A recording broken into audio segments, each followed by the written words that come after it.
गुजरात में चौधरी परवेज इलाही और चौधरी शुजात की हमशीरा कागजात नामजदगी दाखिल नहीं करवा सकी। क्या वजूहात थी, ये हम जानेंगे वहीं मौजूद डॉन न्यूज के रिपोर्टर से। जी आप हमें बताइएगा, क्या वजूहात थी कि कागजात जमा नहीं करवाए जा सके? जी बिल्कुल, आज जब चौधरी परवेज इलाही की अहलिया कैसरा इलाही कागजात नामजदगी जमा करवाने के लिए रिटर्निंग ऑफिसर असिस्टेंट कमिश्नर जो है उनके ऑफिस में पहुंची, तो बाहर से जो गेट है वो बंद था। उन्होंने जब अपना तारफ कराया, बताया कि मैं NH 64 से कागजात जमा करवाने के लिए आई हूँ, तो लेकिन पुलिस ने जो है उन्होंने कहा जी आप अपने कागजात हमें दिखाएं। उन्होंने कहा कि ये कागजात मैंने अंदर उनको दिखाने हैं, ये आपका इससे क्या काम है, आप गेट खोले, मैंने कागजात जमा करवाने हैं। लेकिन उन्होंने पुलिस ने गेट को अंदर से ताला लगा दिया और उनको अंदर दाखिल नहीं होने दिया गया।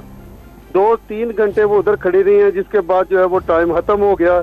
इसी तरह चौधरी शुजात हुसैन की हमशीरा सुमेरा इलाही साहिबा, उनको 10 बजे का साथ वाले ऑफिस में वो अलग से जमा करवाने आई थी हल्का PP 33 से।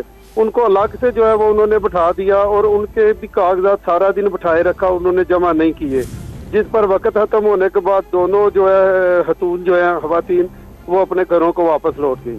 जी आसिम, बहुत शुक्रिया, आप हमें अपडेट कर रहे थे।